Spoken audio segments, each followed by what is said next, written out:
H Muhammad Koya കോഴിക്കോട്ടെ സാധാരണ രാഷ്ട്രീയ പ്രവർത്തകനായിരുന്നു. അക്കാലത്ത് അദ്ദേഹം നിത്യവും കാണുന്ന ഒരാളുണ്ട്. തെരുവിലെ മാലിന്യങ്ങൾ വൃത്തിയാക്കുന്ന ഒരു ചെറുപ്പക്കാരൻ.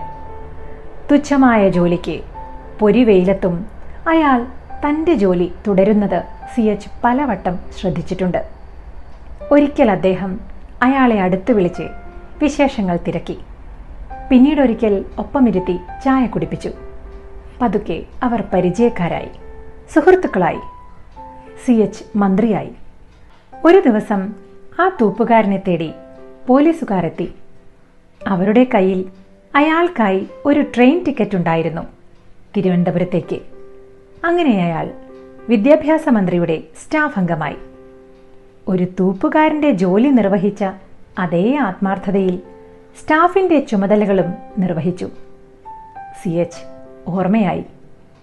പിന്നീടാണ് അദ്ദേഹം വിവാഹിതനാകുന്നതും ഒരു കുഞ്ഞ് ജനിക്കുന്നതും.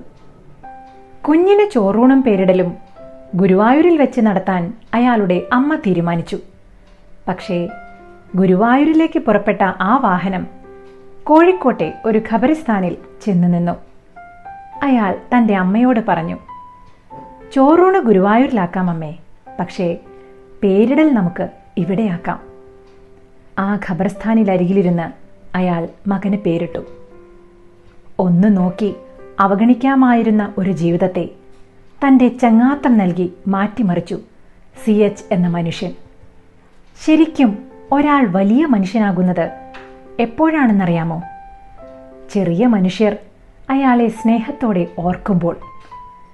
പെട്ടെന്ന് പെയ്ത മഴയിൽ ഓടിക്കൂടിയ ആൾക്കൂട്ടം പോലെയാണ് നമ്മുടെ മനസ്സ്. മഴ തോരുമ്പോൾ ഓരോരുത്തരായി ഇറങ്ങി നടക്കും.